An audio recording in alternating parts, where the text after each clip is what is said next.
নমস্কার বন্ধুরা, কলকাতা থেকে যখন বাইক স্টার্ট করেছিলাম মনের মধ্যে বুকিং করার সময় ওনাদের ফেসবুক পেজ আর ছবিতে সেখানে জুচ্চুরি চলে। আজকের এই ভিডিওতে তার প্রমাণ দেবো আপনাকে। অতটা রাস্তা বাইক রাইড করে যখন ক্লান্ত হয়ে আমরা শোনার প্রায় আধা ঘন্টা ওনার ক্যাম্পের বাইরে বসে রাখার পর আমাদের রুম অ্যাড করলো। তো আমাদের মাথা খারাপ। সবচেয়ে বড় কেলেঙ্কারি বাথরুমের কল থেকে অনবরত ঘোলাটে নোংরা জল পড়ছিল। এই জল দিয়ে হাত মুখ তো মাজা তখন দেওয়া হয়েছিল। আর কি বলবো, এরকম সার্ভিস আপনারা পেতে পারেন হলো যেন এক নিমিষের সমস্ত ক্লান্তি আর ক্ষোভ ধুয়ে মুছে গেল। এখানে ওনারা বসার জন্য সুন্দর ব্যবস্থা করে রেখেছে।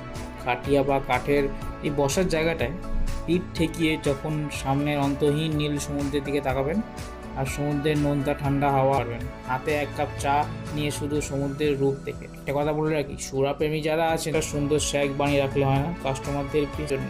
তা বুকিং করার আগে 10 বার ভেবে